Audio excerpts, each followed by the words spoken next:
Hey everybody, welcome back to the Brandy Yvonne channel. Of course, I'm your girl, Brandy Yvonne. Here on my channel, we do fun recaps, reviews, and discussions of all of our favorite shows. This video, we are talking Love and Marriage DC. I believe it's season 1, episode 7, Monique in the middle. And y'all, she in the middle because she want to be, okay? Because she really don't need to be in the middle. Anyway, before we get into the review, please hit that thumbs up button, hit that subscribe button because you know you are enjoying this content. Share, comment. Y'all know I love to read the comments. Thank you for all those who have been supporting me, new supporters, consistent supporters. Love y'all all. Thank y'all all so much. Like I said in the last video, had a little swim shindig over the weekend, so didn't get to watch and record any videos this weekend, so I am playing catch up today. I don't think I will catch up with P-Valley tonight. I will at least try to watch the episode, but I'll probably will do the video tomorrow because I still gotta get my workout on, y'all. So anyway, y'all know I'm trying to get it right, get it tight for this summer. So anywho, let's get into the review, okay? So anyway, the episode opened up with Monique getting up early. She had to get up at 3:45, she said, to go down and work at the radio station. So today was the first day of the radio show, and it's the inaugural episode. So that is a whole new morning show that they're starting there in that DC area. Monique said she always loved DC culture, so she's really happy to be a part of it. I think she's from New Jersey originally, if I'm not mistaken. Drop down in the comments and confirm that for me, y'all. So she says she's enjoying this experience. However, she's not used to getting up that early. Girl, I totally understand, okay? Because I had to get up at 5 something, but she getting up even earlier than that. So I understand, okay? So she went on there speaking Swahili. There's like, oh yeah, you just came back from Africa. You know, she was trying to show off. And Monique do be doing extra. Like, at first I was like, oh, I'm going to give her a chance. Like, she just got, you know, this personality, but she's a little extra. She's a little extra.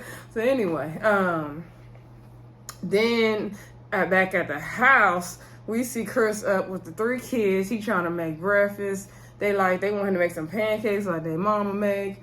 He said he's not a pancake maker. Pancakes are pretty easy, Chris, but it's okay. So he over there making bowls of oatmeal. The baby talking about he don't want the pink one. He wants some pancakes. He not using correct English, even though he know better. He's saying me instead of I. Chris trying to correct him. He not listening. Chris said that they gotta brush their teeth. They gotta do their homework. They gotta do their PE. He gotta, cook and clean. He gotta do everything. He already tired. He already done with them kids, okay? He was already done with them kids. I was like, where the daddy at? Poor Chris. But no, he was doing good. He did good. He don't need to be so hard on himself. He did good. And he said that, I think this was the scene where he said that, he's trying to keep him entertained and do this and that. And he making jokes. And sometimes they'll laugh at his jokes. And he's trying to figure it out. And I'm like, Chris, you ain't got to make him laugh every moment. Like, you doing fine, okay? So, he did homework with him. He raced with the little one, Chase, I think that's his name. And he, did his thing. I thought he did a good job, okay? Because dads do be struggling with doing all that stuff. So anyway, across town, we see Ashley meeting with her book editor. I forgot that lady's name. I want to say it was Daphne, but I could be wrong. She's the editor and publisher of her book. And so Ashley's about to be done with her book. Shout out to Ashley. I'm really proud of her for using this platform to do something big like launching a book. So hopefully she launches it maybe by like the time they shoot the reunion or something. Hopefully she does it soon or, when it's the right time. But I'm really glad that she's, not just sitting on the platform, but using it to advance herself in that way and sell her book. And the book sounds interesting. The book is called Do That Shit. I like the title, Ashley girl. And so she said she doesn't want it to be like a typical self-help book where they take you through all these steps and hold your hand and you're going to do this and do that. And she's like, no, this is not that book. She's like, get up, get out your way and do that shit.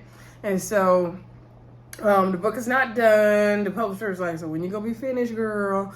And she was like, I'm struggling to do the end because I don't really know what's next for me. She also asked her about what about the cover? Like, are you going to be on the cover? And Ashley says she's struggling with that because she doesn't like pictures of herself. And I totally understand that because I'm not one who likes pictures of myself. And I also do not like the sound of my voice being recorded. So me being on YouTube is a huge push for me, because sometimes I had to get used to like watching my videos back and being okay with the way my voice sounded on these YouTube videos, because I didn't personally like it. So I'm okay with it now, but it definitely was something I had to work through.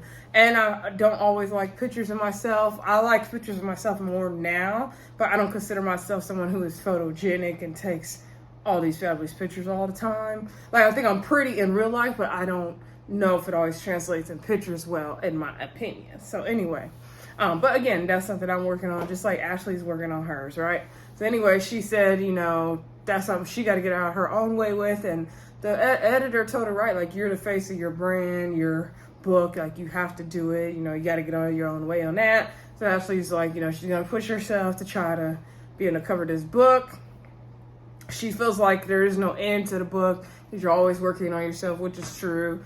And so the editor, and she was saying how recently she was in a situation talking about Winter, how she was taken to a place she didn't want to be back in, and she was called aggressive. So Ashley was telling the publisher about the situation with Winter and all that. And so she's like, she doesn't know where the end of the book is, because you're always working on yourself. And so Daphne asked her, you know, what would you do right now to change yourself? You know, if you had to think of something. Ashley said, honestly, nothing she can think of right now. Like, you know, she's okay with who she is right now as herself, and she had to work to get there. And she also lets us know that she dealt with depression, anxiety back in 2017 and 18. She said were really hard times.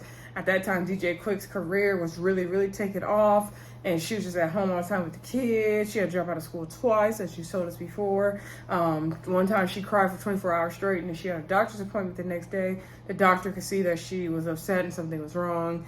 Then she was diagnosed with depression and anxiety, and a lot of people didn't believe her that she would have depression. And so they're like, what would you have to be depressed about? But a lot of people you wouldn't think deal with depression and anxiety, including myself. I've dealt with anxiety off and on sometimes. So I just try to check in with myself more now when I do feel those feelings creeping up, and try to explore what's going on, and you know, and really pray about it, talk to somebody about it, talk to a therapist about it, and deal with it like that. So anyway, so I understand where she's coming from on that. This episode did talk a lot about mental health, which I thought was good. It wasn't like a good explosive episode.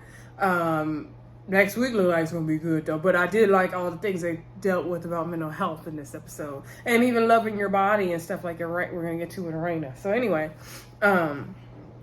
so then, so Ashley's gonna try to get the book done, launch the book. Okay, so anyway, then let's see.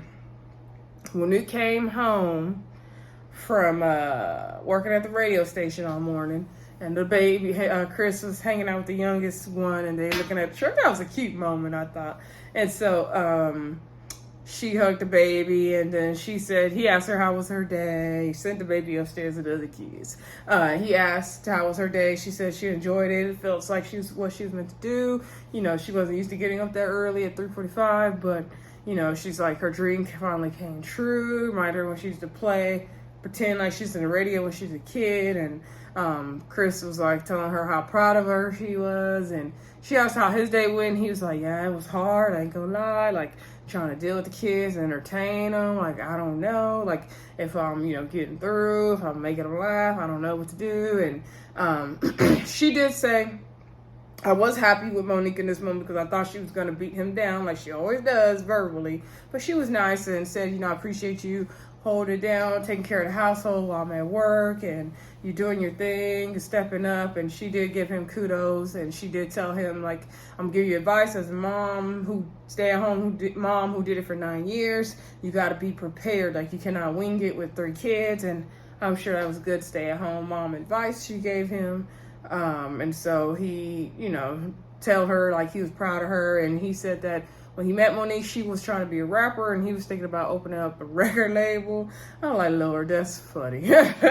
And so anyway, she always had a lot of energy. He always knew she would be something big. He always, you know, was going to support her, and he's proud of her and happy to stand behind her and beside her and all that. And Chris is such a good husband to Monique. He really is. So anyway, I like how when they are truly supporting each other, how they are in that regard. I just don't like how Monique be nagging him. So anyway, then let's get to the Tylers. So the Tylers are at home, and they are going to redo their TikTok.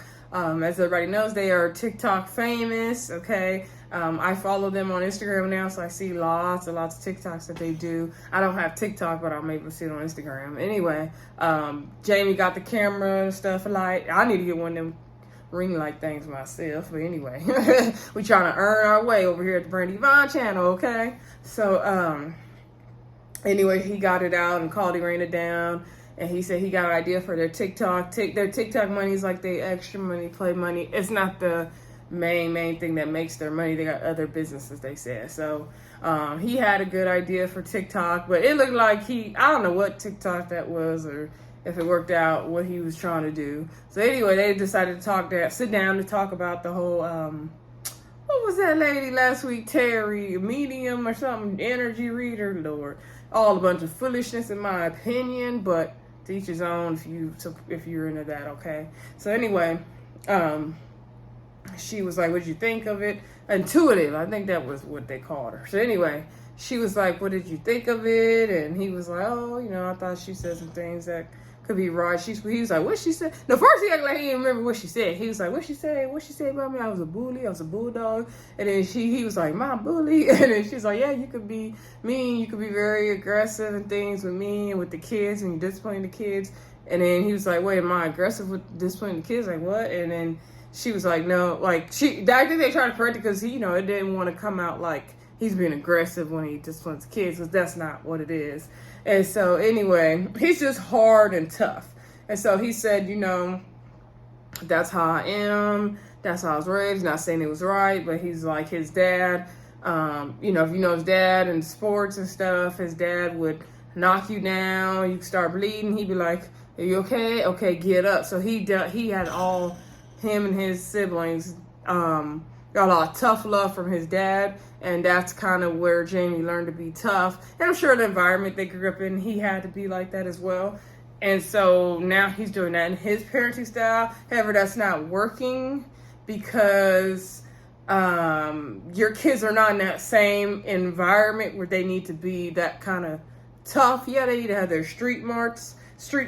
They need to have their street smarts about them and their wits about them and common sense, but they also need more love and emotional care because they have all their survival needs met. They're not in a state of surviving the streets. They're in the suburbs. So they're not in that same kind of sink or swim environment that maybe Jamie grew up in and was used to with his dad. So I think Jamie needs to realize that his kids don't need that from him. They need more, they need a little tough love at times, but they need more emotional support from him, which I don't know if that's something he is capable of, or maybe he can grow to learn. I don't know. He's older now.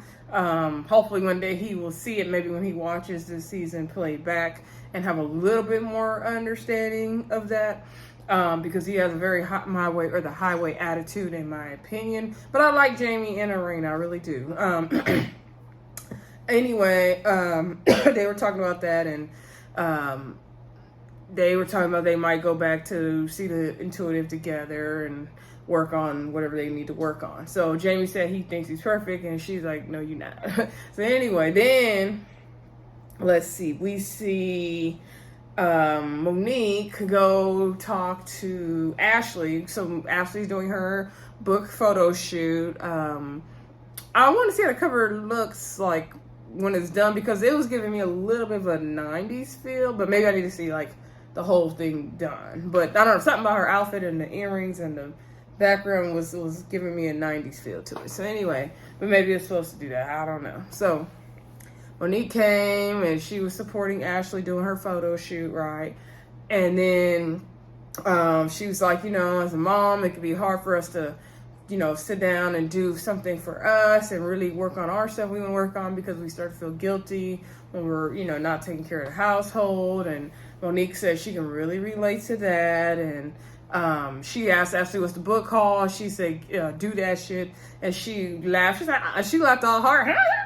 Girl, I love that. I'm gonna buy Chris the first copy. Like, why you gonna buy a copy for Chris? Chris doing what he needs to do. You gotta leave Chris alone, Monique. Anyway, I just didn't like how she said that. Like, girl, buy a copy for yourself and learn how not to nag your husband. So anywho, then she was like, yeah, it's good that you are doing that. And actually it's like, yeah, this book is not like your typical self-help books or just say do your, positive affirmations every day. She's like, that's good to do those, but okay, now what you gonna do that shit. So I get it. I like Ashley's concept of the book, because you could tell yourself like, oh, I'm beautiful every day and I'm this and that. But then like, if you in a situation and you're doing the same behavior, or you letting people still disrespect you, or you want to reach a goal and you're not putting effort to it, then you're not doing that shit. So I get it, Ashley. Anyway, I might Ashley, send me a copy of the book, preferably digital, because I can't see well. And girl, I will give you a whole book review on the Brandy Yvonne channel if you're interested. Shout out to Ashley. Girl, DM me or email me. It's brandyyvonne33@gmail.com. Anyway, but yeah, I would love to read Ashley's book and do a review for her. I would not mind doing that. So anyway, especially I'm about to be on summer break, girl, so I'll be, available. Anyway, this is my little shameless plug, y'all. So back to the review of this show. Love Mary DC. So then, let's see, Ashley and Monique, they're talking about being moms and trying to do something for themselves and not just being tied to their husband's name and being their own person and stepping out to their own light. So then Monique started rambling on and on to the break of dawn about how, when she first stepped out to do her own thing and, really taking time for her. So then, like, these producers of this show is so messy because they always be making it like Monique just be going on and on and on about herself, and Ashley in her confessional was like, Monique's favorite subject is Monique Samuels, and she should just stick with it because when she starts talking about other people, she be dropping little nuggets. So Ashley is just, you can tell Ashley be a little bit irritated by Monique sometimes, but she cool with her. And so then Monique brings up the whole winter thing. I'm like, we still on this, child. So then Monique was like, you know what? I know I'm the one responsible for the drama. And Ashley was like, okay, what is going on? Like, I'm so confused. Like, girl, what is it now? And so Ashley's tired of it. So then she was like, okay, like, the reason why I feel like, she said, I didn't get to tell you everything Winter said. And Winter related to me like it was a combative lunch. And Winter did relay it that way. And that's what I said. Was that last week or 2 weeks ago? I said it was not so much of the way Monique related as it was the way Winter relayed the story. And so, because Winter didn't tell some truths there. And so, so I can see how Monique took it the way she took it. Now, Monique did carry the bone, and maybe she didn't tell it all the way right either, but Winter didn't tell it right in the first place. That's what I always said. So anyway, Monique goes on to tell Ashley the nicknames that Winter had for Erana's husband and Ashley's husband. Ashley was like, girl, I'm about to, want to hit her with her bald head ass. And she was like, girl, you might. And she was like, she said DJ Quick was DJ Fun Size. And so Monique did say, what her comment was after that about like, you mean not the full size, but the little fun size snicker. And so Ashley laughed at it. She was like, he's short, like, that was a good one. Like, she's not bothered, which I don't blame her. And so then she let, Irana's husband's nickname is Red Light Special because, Irana calling Jamie late at night and he no answer because he's asleep at the red light.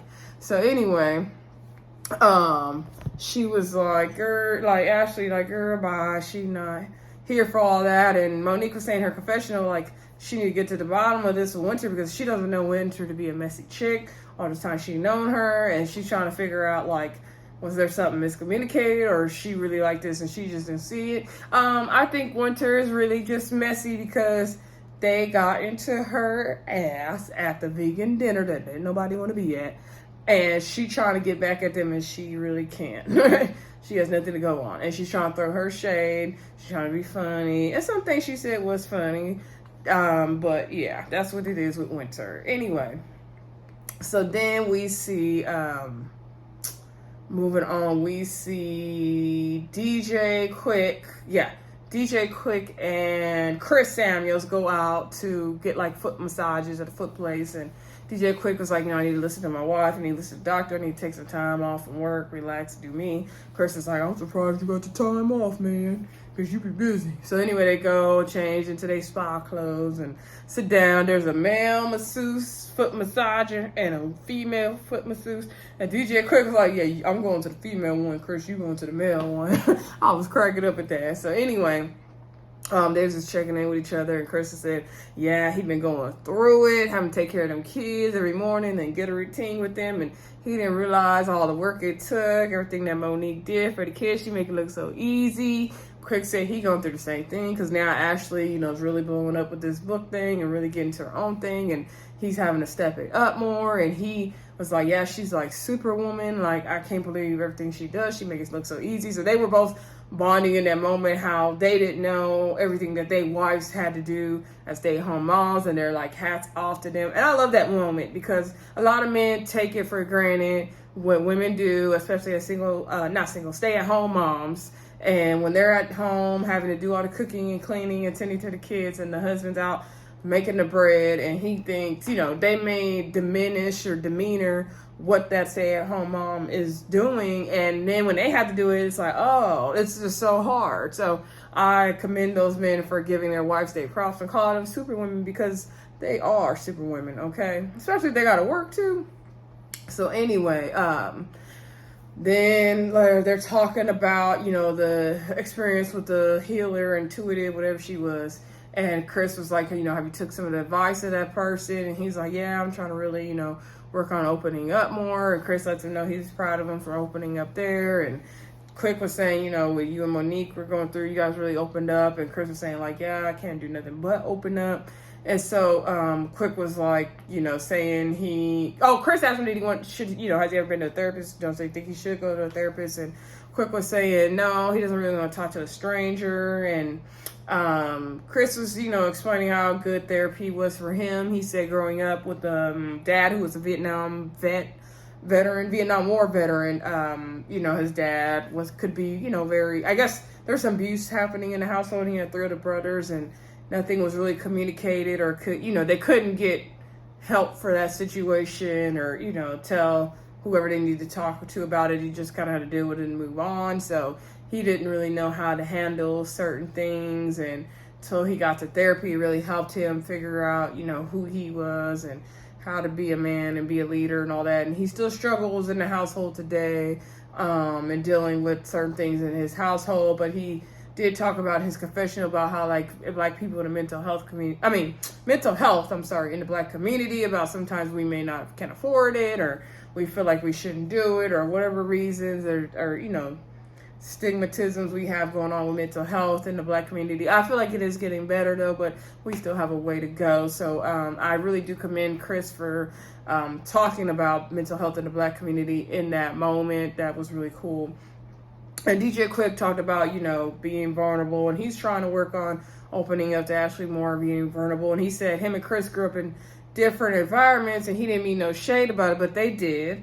And he said, environment I grew up in, being vulnerable will get you killed. My dad told me, do not cry at my mom's funeral. So I understand that Quick also grew up in that survival type environment like Jamie. So he could not be vulnerable. And now he doesn't have to do that. He's not in that kind of environment. So maybe he can learn to let his guard down. He said he's just not a crier. Like Ashley cries if she gets mad, frustrated, sad, hurt. And I'm the same way. Like, even frustration can bring tears to my eyes, anger. So I get it. But he said just because he doesn't cry doesn't mean he doesn't have emotions or gets vulnerable. And so they just, they had a really good male bonding moment. I really liked that scene, actually. And so they said the foot people was hitting the feet right for them. So anyway, then we see, I believe it was Erana and Ashley go to the plastic surgeon's office, because Erana, she's on the skinnier side. Her body looks amazing though. She got kind of big boobs, but she, she doesn't have much booty, so she's gonna get a BBL for skinny people. Okay, so she's doing a little bit of hips and a little bit of rounder booty. So She has to take off her jacket, and they look in, and they're like, Ashley's like, girl, like, where you gonna get that fat from? She's like, she has 0% body fat. She's like, I got a little piece of back fat they can take it from. I'm like, Erana, I'm thinking the same thing. Like, girl, where the fat gonna come from? Like, where is it gonna come from? So yeah, that girl is skinny. I mean, she looks good in my opinion. If I was Erana, I wouldn't get anything done to that body. But I get it, that having the booty popping is in, and she may not want to look so skinny. And even though she's older and she's beautiful, mature woman, we still think about our bodies, and being older is not what it used to be. So I get it. She still wants to look fabulous, and so I get why she wants to get it done, but I still say she don't need to get it done. She looks gorgeous. And so, Erana, you look good the way you are, girl. So anyway, the doctor says a little bit of cellulite they could take from the right there in her upper back and her lower back, right there above her booty. She got a little bit they could take. He said it's not going to be a major result if she doesn't have a lot of body fat, but they can, she's going to have a little, round booty popping. So Urania's excited. She wants to get it done, and then the doctors leave. Oh, Ashley said, how far out is your appointments? Because, I want to get this little underarm fat flap going, and I forgot what they called it. It starts with A. She's like, I don't like that name. I'm going to go with my name. Urania's like, oh, girl, I'll be trying to get up on my appointments. So anyway, the doctors left the room, and then they're talking, and Urania's like, and Ashley's like, you don't even, she's like, I think you should wait and gain a little weight before you have the surgery, which I agree. Erana, if you have to have the surgery, girl, please gain some weight. I know you be running. Maybe you need to stop running. Maybe you need some more pizzas and carbs, some burgers and chicken and stuff I'll be eating, okay? Because, girl, you need to gain some weight first just to be safe. I agree with Ashley on that. So Erana says she's going to wait and try to gain a little weight first before she does the surgery. She might get a little bone and she gain a little weight. Who knows? So anyway, Urana's like, Ashley's like, your body already looks good. Like, girl, what you doing? She's like, no, it's just the need to be perfect. Just like the intuitive was talking about. Like, I just want to be perfect and all this stuff. And I get it, Erana. We all have those things about our body. We feel like we just do this, we'll be perfect. We just do that, we'll be perfect. Really, there's no such thing as perfect. So anyway, but she's always striving to perfection, right? So then Ashley brought up the whole talk with Monique and the whole winter thing. And she's like, she don't even know what to believe at this point anymore. Like, she gets out of the bull. So then she tells Erana about the nicknames. Excuse me. And Ashley was not bothered because she's like, I got a whole bunch of nicknames for Winter, half ahead itself. So Ashley was really not bothered by Winter at all, and I don't blame her. I wouldn't be either. So anyway, then we see Ashley told Erana what Jamie's nickname was, and then Erana got mad. She's like, shut up. And then she was like, see, Erana did not like that. She was ready to go off. So then in the final scene, y'all, we see Erana meet up with Winter. Now, let me give Erana her props. She had my look. Oh my God, that bob, that jet black blazer with the gold chains on the wrist and down here. Oh my God, I love that look. Like, love it, love it, love it. Shouts out to Erana. All her confessional looks, she be looking good. Her wigs be looking good. Her dresses be looking good. She always she be serving. Erana be serving. But that bob and that blazer with them chains, oh, I love that look. Loved it, loved it, loved it. It was so classic and fashion. I loved it. So anyway, Winter came in with her half a head and that tie-looking wavy wig and that same white sweater she always film in. So anyway, she's like, oh, girl, I like the bob. You got to switch it up, keep them guessing. And so Erana was like, she can't wait for Winter to get up in here because she pissed. So, she's like, girl, how was LA? And she was like, oh, it was good. Had a good time. She's like, how have you been? Erana's like, girl, I've been busy. I'm trying to figure out what's going on with me and you. And she was like, because, when you was talking to Monique, you was making it like we was doing this and attacking you, and then you saying this and you saying that. And so then Winter's just up there grinning the whole time with all her teeth out. Oh, and then she said, she don't, before she came in there, she called Erana Miss Queen of Sheen. I was like, why she call her that? She's talking about her hair. I don't know. Winter be trying to, snap shade at people. But I feel like she don't do it in the moment in their face. Like, she do it in front of Monique, or she doing her confessional, but she never throw that shade to Erana and Ashley's face, and that's the issue I have with Winter. Because if you're gonna say it behind them and be funny and be slick, say it to their face. But that's just me. But I'm not in that situation, so maybe, I'm just speaking from an outsider looking in. Let me know what y'all think of Winter, though, in the comments. I really want to know everyone's opinion of Winter. Drop it down in the comments below. So anyway, Erana was like, girl, you calling our husband's names, you saying all this different stuff. And so then Erana's like, what is going on? And then Winter's like, yeah, I'm really sarcastic. Like, the thing about me, I'm really sarcastic. So yeah, I called him DJ Fun Size, and I called your husband Red Light Special. And so Erana's like, well, that's not funny. We don't like that. Like, I'm trying to get to know you. Like, I don't feel like that's funny for you to be calling my husband nicknames. And she's like, what I told you about my husband, I said in confidence. And so Erana was going on and on. She wasn't really letting Winter get a word in. And she was like, what I told you about my husband, I said in confidence. Like, you over here taking what I told you and telling Monique. She's like, why are you even telling Monique? And she's like, well, I didn't, like, I'm just having chit chat with Monique. Oh, and then I don't like the thing that Winter said in the beginning of the conversations. Let me rewind it, right? So she was like, yeah, so when I was talking with Monique, I think she got the story twisted because, we talking to your girlfriend, you just tell the story out of order. And so, I'm just having like chit chat with her. Me and Monique have known each other for 15 years. And I agree with Raina. I don't give a damn how long y'all known each other, okay?